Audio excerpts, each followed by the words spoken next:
যাই হোক, তো এই মন্দিরে এসেছিলাম, কিন্তু এই মন্দিরটা গার্ডসরা বললো কি এটা এখন অ্যালাউ নেই ঢোকা, বিকাল 4টের পরে এই জিনিসটা খুলবে। কিন্তু 4টের সময় আমরা এখানে থাকতে পারবো না, কারণ আমাদেরকে সব সিনসগুলো ঋষিকেশে শেষ করতে হবে দেখা, যার জন্য এখান থেকে আমরা চলে গেলাম। তো তার আগে দেখো, আমাদের যেমন এখানে দিল্লি রোড সেমনি স্পিডে গাড়ি চালাতে হয়। তো এখান দিয়ে যাচ্ছি, আমরা পাহাড়ের আরও উঁচুতে উঠছি, কারণ আমরা আরেকটা জায়গায় ঘুরতে যাচ্ছি। তো এখন বাজছিল 9টা না 9:30, যার জন্য সব দোকান খোলেনি তখনও। তারপরে আমরা চলে এলাম আমাদের মঞ্জিলে, আমরা চলে এলাম নিয়ার ওয়াটারফলে। আর আমরা মেন রোডের উপর দিয়ে যাচ্ছি, আমরা এবার আর একটা জায়গায় যাচ্ছি। তো তখন দুপুর 2টা বাজছে, আমি উইন্ডো সাইডে বসছিলাম, আমার ভালোই লাগছিল।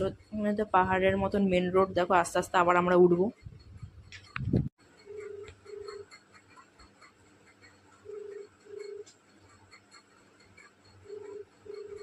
উপরে উঠে গেছে। এবার এখানে আর একটা মন্দিরে গেলাম, যে এই মন্দিরটাতে এখানে সতীর দেহত্যাগ করেছিল।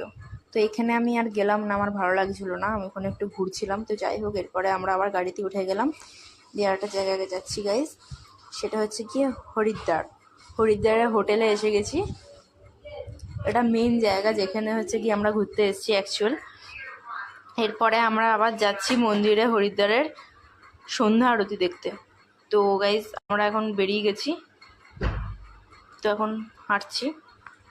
আরতি শুরু হবে 5টা থেকে, কিন্তু আমরা 4:30টার সময় এসে জাস্ট ভিড়টা দেখে অবাক হয়ে গেছিলাম। ভিড় এত হয়ে গেছিলো না যে কি বলবো। তো 5টার সময় হলে তো এখানে দাঁড়ানোই যাবে না, আর 5টার সময় এখানে দাঁড়ানো যাচ্ছিল না। এরা সবাই এখন যেরকমভাবে শান্তশিষ্টভাবে বসে আছে না, কিন্তু তখন শান্তশিষ্টভাবে বসে থাকবে না, সবাই উঠে যাবে। তো যাই হোক, আমি তোমাদেরকে এই ভালো করে ভিডিওটা দেখিয়ে দিচ্ছি,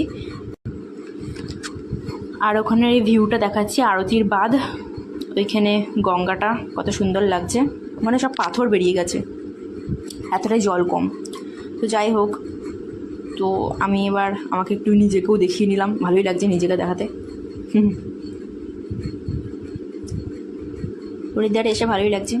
তো এখানে সবাই নিজেদের ডালা না গঙ্গায় দিচ্ছিল, তো আমার বাবাও দিয়েছিল, কিন্তু সেই ভিডিওটা ক্যাপচার করা হয়নি। আর এইখানে এই যে ভিডিওটা তোমার দেখাচ্ছি, এখান থেকে না জলের স্রোতটা আসে, কারণ এখান থেকে জলটা ছাড়ে, তো এখান থেকে অনেক স্পিডে জল আসে। তো এরপরে আমরা চলে গেলাম হরিদ্বারের বাজারের ওদিকে, এখানে যেখানে দেবো শুনি চটিওয়ালা এখন খুবই ফেমাস হয়ে গেছে। যাই হোক, তো এখানে